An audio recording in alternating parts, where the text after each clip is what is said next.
Olá, eu sou a professora Joyce, professora da Rede Municipal de Goiânia, mestranda da 4ª turma de mestrado profissional em Educação Física em Rede Nacional, o PROEF, do Polo UFG.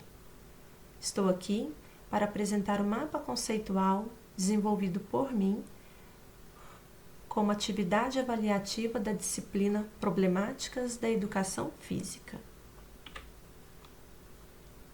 Então, dentro das problemáticas da educação física, nós estudamos 6 principais, né? E essas problemáticas, elas podem ter início nas atuações docentes. As atuações docentes são caracterizadas por práticas tradicionais, práticas com abandono do trabalho docente, ou práticas inovadoras. As práticas tradicionais, elas têm o esporte como único conteúdo, reduzindo as aulas ao ensino do fazer. Essa redução das aulas aos esportes, acabam gerando repetição de conteúdos ao longo da educação básica, o que resulta na perda de atratividade por parte dos alunos.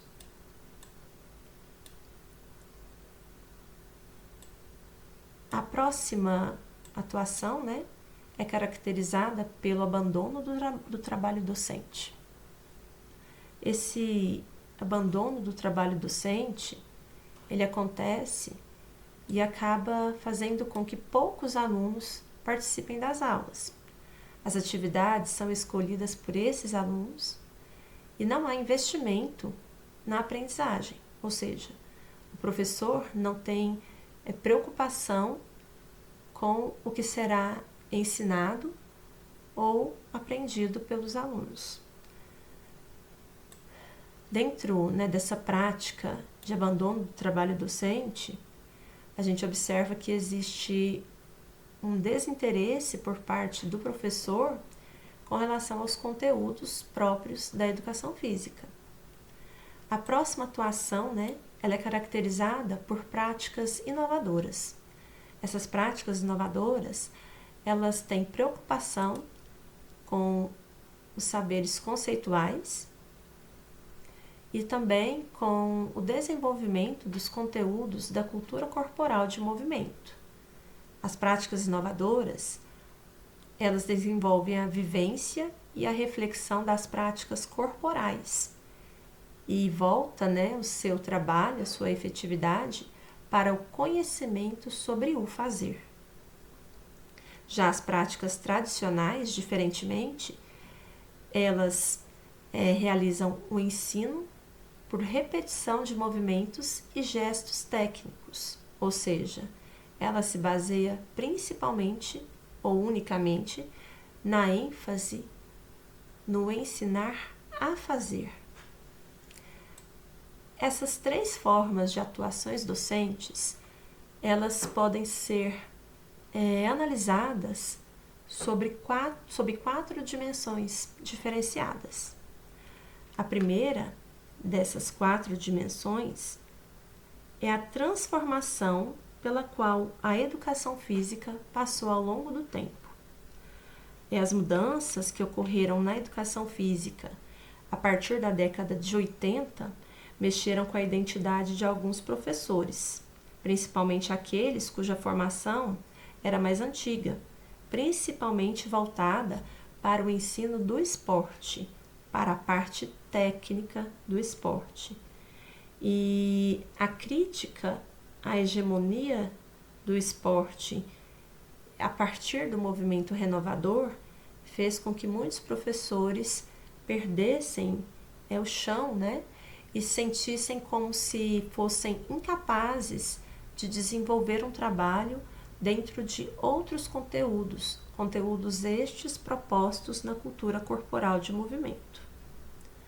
A próxima dimensão que nós encontramos para analisar essas atuações docentes, elas estão nas condições objetivas de trabalho, Por condições objetivas de trabalho, a gente entende as condições que são oferecidas, né, os recursos que são oferecidos pelo sistema educacional para que o professor possa desenvolver suas atividades. Isso diz respeito à remuneração salarial, ao tempo utilizado para planejar e refletir sobre suas ações, sobre o seu fazer pedagógico. Diz respeito também à formação continuada, à quantidade de alunos por sala, à infraestrutura e ao material pedagógico. Tudo isso impacta na forma como os docentes atuam, né, perante a sua atividade.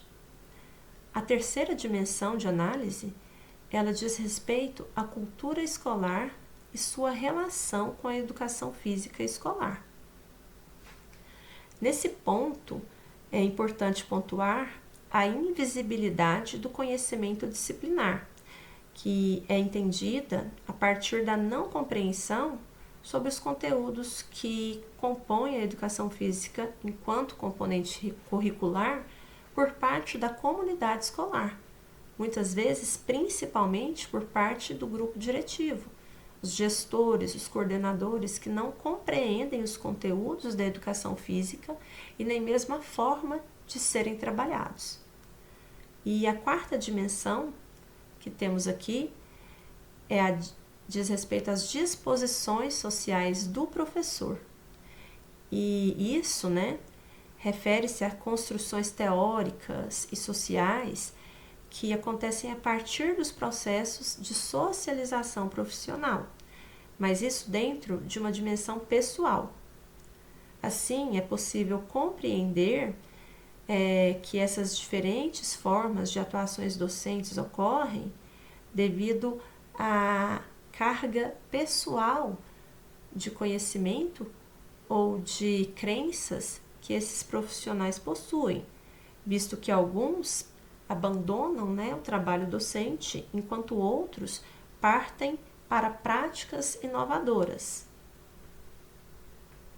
A segunda problemática que temos aqui, elas acontecem na relação entre teoria e prática. Essa relação entre teoria e prática, ela vem de práticas com ênfase no ensinar a fazer e também práticas com conhecimento sobre o fazer. A relação, né, que se espera entre teoria e prática é quando esse ensinar a fazer acontece em conjunto, né, simultaneamente ao ensinar sobre o fazer. Esse conhecimento sobre o fazer, ele trabalha as três dimensões do conteúdo: dimensão procedimental, conceitual e atitudinal. E essas três dimensões de conteúdo, elas também estão muito ligadas ao desenvolvimento de aspectos relacionados aos valores e às atitudes, uma vez que quando se ensina sobre o fazer, nós temos reflexão crítica e também temos mudanças de atitude dos nossos alunos frente aos conteúdos que estão sendo trabalhados e também frente às situações dos seus cotidianos. O conhecimento sobre o fazer, ele é uma prática que enfrenta resistência por parte dos alunos. Isso porque eles estão habituados a práticas dentro do abandono do trabalho docente e também práticas esportivizadas, práticas tradicionais. Para eles, né, trabalhar de forma reflexiva e crítica não é até certo ponto interessante, uma vez que eles não estão acostumados a esse trabalho. E diante dessa dificuldade, dessa resistência por parte dos alunos em trabalhar sobre o fazer, os professores acabam muitas vezes desanimando, né, e fazendo um trabalho voltado para dentro de uma separação entre o que se ensina a fazer e o que se ensina sobre o fazer. Na prática, o que seria isso, né? Seria o professor trabalhar na parte teórica conteúdos, né, amplos da cultura corporal de movimento, mas quando ele leva esse conteúdo para a prática, ele não consegue desenvolvê-lo. Às vezes por resistência dos alunos, em alguns casos também por não conseguir trabalhar efetivamente na prática aquele conteúdo, às vezes por falta de infraestrutura, às vezes por falta de material didático, mas ele enfrenta, né, uma série de fatores, né, que atrapalham essa relação teoria e prática. Então ele acaba desenvolvendo na prática a mesma repetição de conteúdos de, por exemplo, uma prática tradicional esportivizada. Às vezes até também chegando à atuação dentro do abandono do trabalho docente. Então nós temos na terceira problemática que ela está ligada aos aspectos legais da educação física escolar.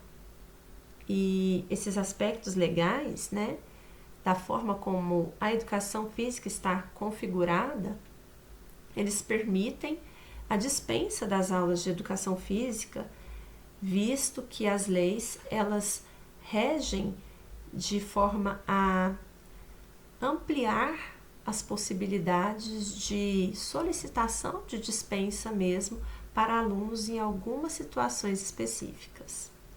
Então, para entender um pouco mais isso, vamos entender como que se configura a disciplina diante dos aspectos legais. A Lei número 4024, do ano de 1961, ela trazia a prática da educação física obrigatória nos cursos primários e curso médio, né, curso médio que é o ginásio e o colégio, e ela também era obrigatória aos alunos apenas até a idade de 18 anos. A partir de 18 anos, ela já passava a ser facultativa.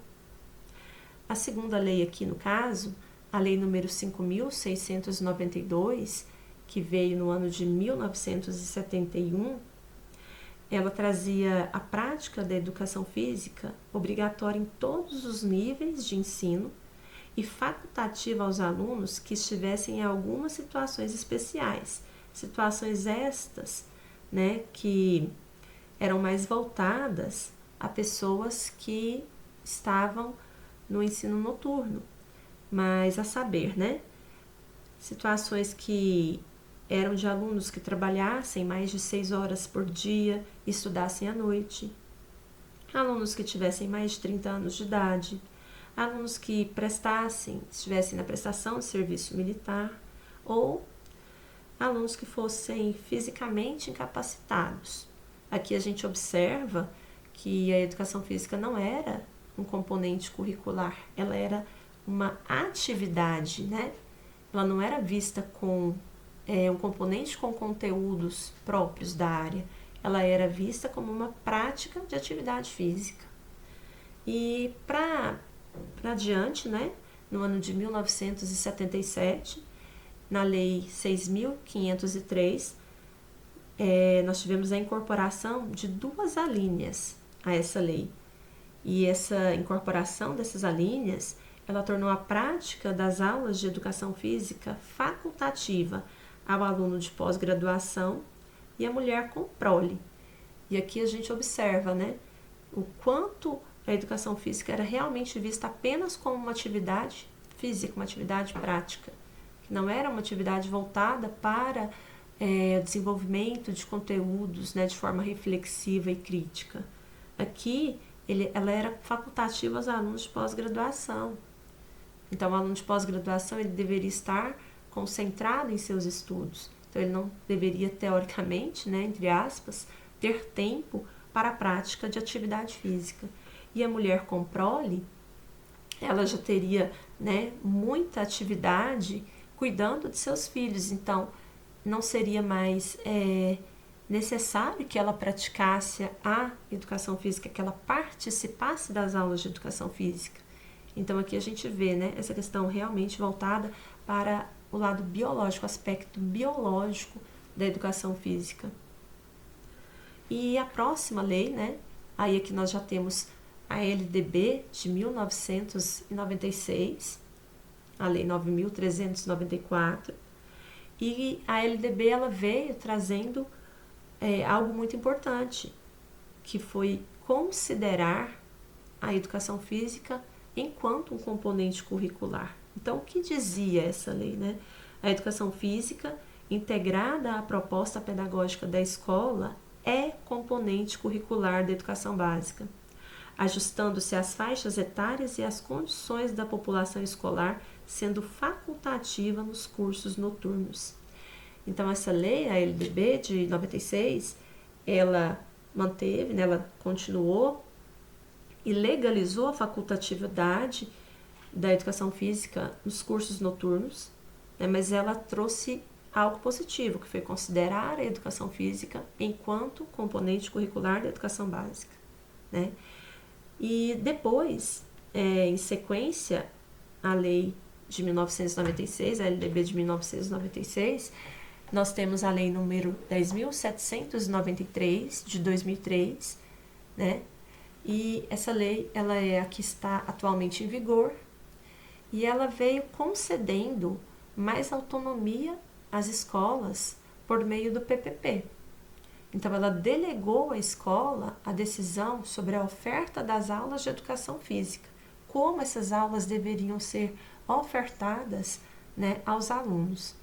Então, aqui, a escola deveria decidir a quantidade de aulas semanais que deveriam ser ofertadas, se essas aulas seriam ofertadas assim como as aulas das outras disciplinas dentro da grade curricular regular. Ela deveria dizer também se essas aulas seriam ofertadas no contraturno, ou se no caso do ensino noturno, se elas seriam ofertadas nos sábados, né, que seria uma possibilidade também.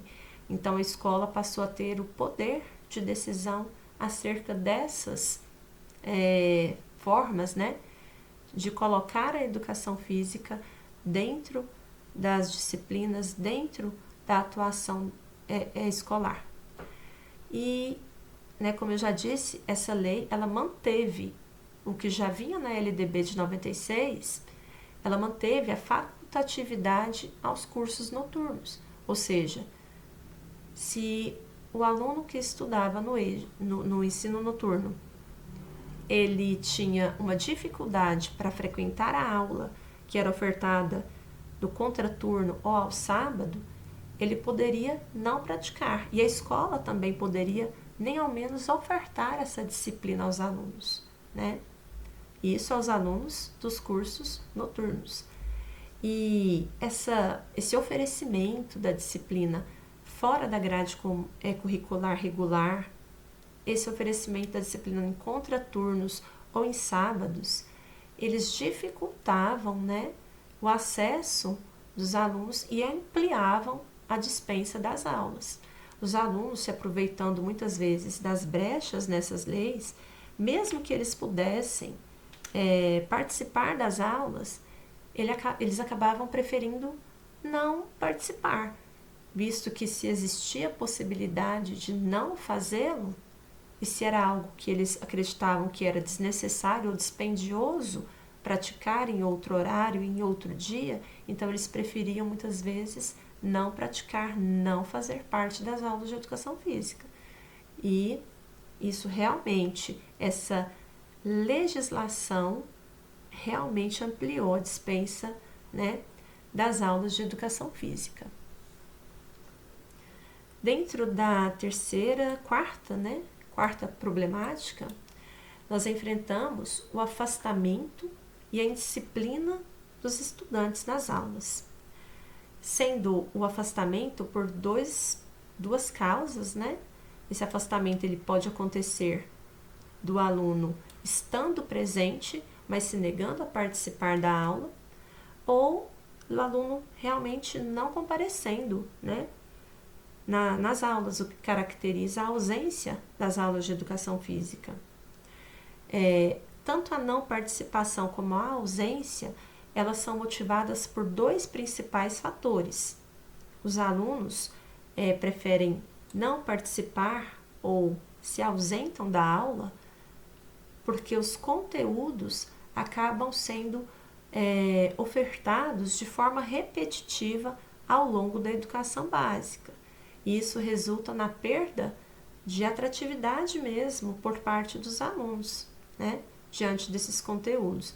Muitas vezes, os conteúdos são ofertados apenas dentro da prática esportiva, e mesmo dentro do conteúdo de esporte, que é muito amplo, acabava tendo uma certa repetição, muitas das vezes voltada apenas para a oferta de 4 esportes, né, conhecidos como Quarteto Fantástico: futebol, vôlei, basquete e handebol. E muitas vezes porque a escola tem infraestrutura e materiais didáticos voltados para a prática desses conteúdos, né? Ou muitas vezes também pela formação do professor, que se sente mais apto a trabalhar esses conteúdos. Então, essa repetição de conteúdos realmente causa o afastamento do aluno das aulas. Além disso, né, além desse afastamento por repetição de conteúdos, nós temos também o insucesso e a exclusão nas aulas. Esse insucesso e exclusão, eles são resultados dos diferentes níveis de habilidade que nós encontramos. E se nós temos aulas voltadas para a prática esportivizada, nós temos uma discrepância muito grande de níveis de habilidade.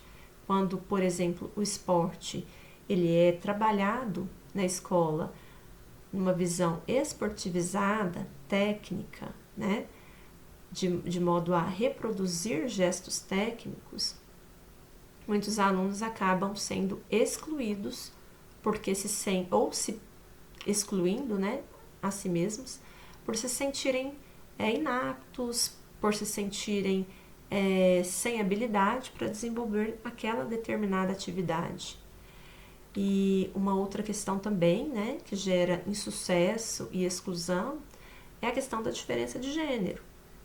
As meninas, muitas vezes, preferem se excluir das aulas mesmo, por sentirem-se inferiorizadas frente aos meninos em algumas práticas específicas, principalmente práticas esportivizadas, por serem, por vezes, desrespeitadas, né, durante as práticas corporais, e também porque há um momento de exposição das habilidades e, de certa forma, uma exposição corporal mesmo, né? E os alunos acabam, por vezes, realizando julgamentos dos colegas.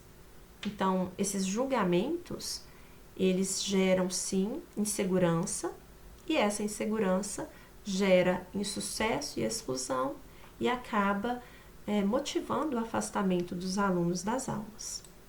Além do afastamento, nós temos também a indisciplina, sendo a indisciplina caracterizada por desrespeito, agressões, prática de bullying, e essas questões são resultado da crise de valores que os alunos, por vezes, demonstram por questões familiares, famílias desestruturadas, famílias que não se preocupam muito com a questão da educação, da aprendizagem, que não voltam o seu olhar para o aluno dentro da escola. Então, a gente tem, né, essa crise de valores como um agravante para a questão da indisciplina. E, além disso, nós observamos também a falta de referências positivas para esses alunos, né? A forma como esses alunos socializam, aquilo que é de maior interesse deles, demonstram essa falta de referência.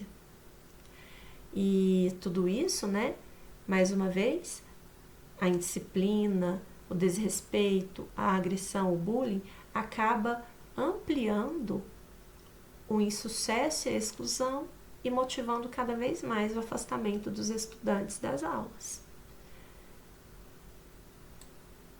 E aqui na questão ainda, né, desse insucesso e exclusão nas aulas, nós temos que atitudes podem amenizar, né, às vezes até solucionar essa problemática.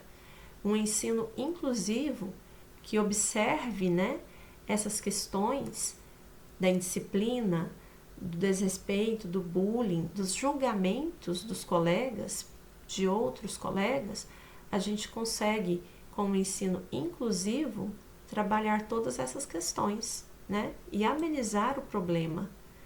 E uma outra forma de amenizar o problema, de enfrentar essa problemática do afastamento da indisciplina, é trabalhando com nossos alunos propostas inovadoras. E como nós vimos, né, durante a disciplina, alguns exemplos podem ser trazidos aqui. O Sport Education, o modelo de aprendizagem cooperativa, o modelo de responsabilidade pessoal e social, conhecido pela sigla TPSR, e o futebol calerreiro.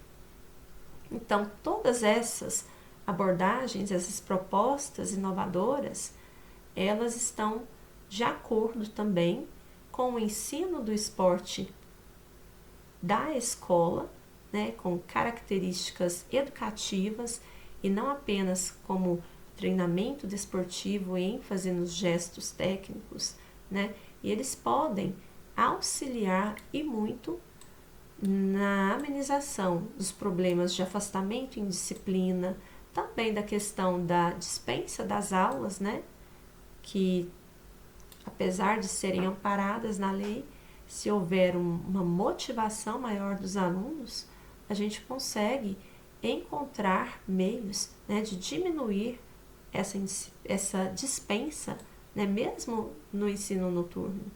E além disso, a gente tem também a questão da repetição de conteúdos amenizada, visto que quando você trabalha projetos, né, da forma como o Sport Education, um modelo de aprendizagem cooperativa, nós estamos colocando o aluno como protagonista e ele acaba desenvolvendo sua capacidade crítica reflexiva e consegue ampliar, né, as possibilidades de conteúdos a serem trabalhados. Ele aceita com mais facilidade que novos conteúdos sejam abordados nas aulas. E nós temos, né, a quarta problemática, que é originada a partir do ensino dos esportes. O ensino dos esportes, partindo de um modelo esportivista, que tem ênfase nos gestos técnicos das modalidades, que é voltado para a detecção de talentos, que visa o treinamento esportivo, ele acaba selecionando e dando maior atenção aos mais habilidosos. Então, esse tipo de ensino, né, do esporte, ele é o ensino do esporte na escola. É o esporte sendo colocado no interior da escola, mas sem um cunho educativo, sem algo voltado para o processo de ensino-aprendizagem. Muitas das vezes ele acaba sendo uma atividade excludente, né, e acaba agravando outras problemáticas, como, por exemplo, o afastamento e a indisciplina, né? E quando o ensino dos esportes acontece nas abordagens pedagógicas renovadoras, nós temos a compreensão dos diferentes significados do esporte, bem como a contextualização das aulas. E assim a gente consegue desenvolver respeito às individualidades, né, colocando o ensino inclusivo acima, né, da escolha pelos mais habilidosos. Nós temos também a atenção destinada a todos e não mais apenas a alguns que demonstram talentos. E aí, dessa forma, com essas características, nós temos sim o esporte da escola. O esporte que realmente é voltado para a aprendizagem, é voltado para um trabalho crítico reflexivo dentro da educação e dentro da educação física. Então, o esporte da escola representa uma prática inovadora, né? Porque ele não é mais trabalhado com aquela visão de prática esportivizada. Não é mais o fazer pelo fazer. É um fazer, né? Mas que tem ali intrínseca a motivação para aprender sobre esse fazer. Então, o ensino dos esportes, ele deve oportunizar o ensinar a fazer concomitantemente ao ensinar sobre o fazer. Além disso, ele deve visar o desenvolvimento de aspectos relacionados aos valores e às atitudes dos alunos. Como uma última problemática tratada aqui, eu trago aquelas relacionadas às questões de gênero nas aulas de educação física.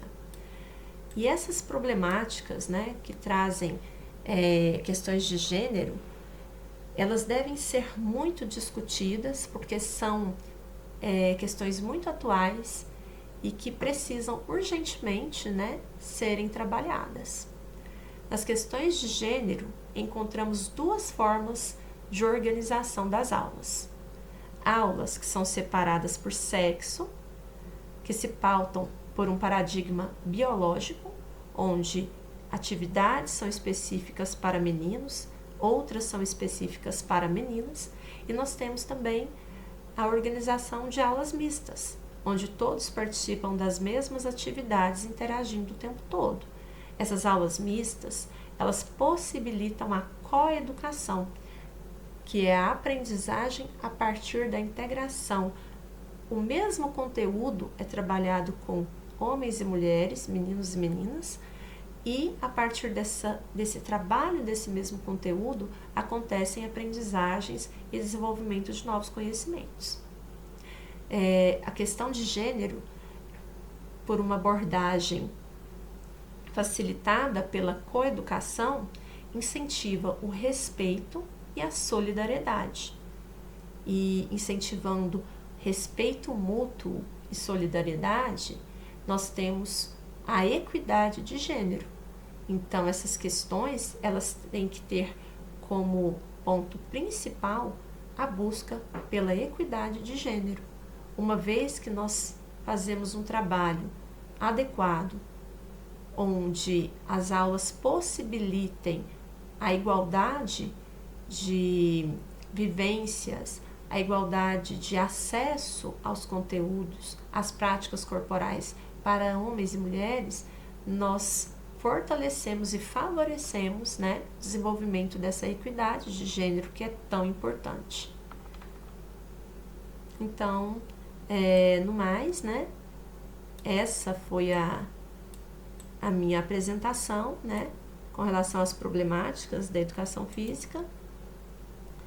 E eu agradeço, a todos os professores, agradeço os colegas pelas discussões reflexivas tão ricas, que foram tão importantes ao longo desse percurso, dessa primeira disciplina. Então, eu vou ficando por aqui e até a próxima. Obrigada!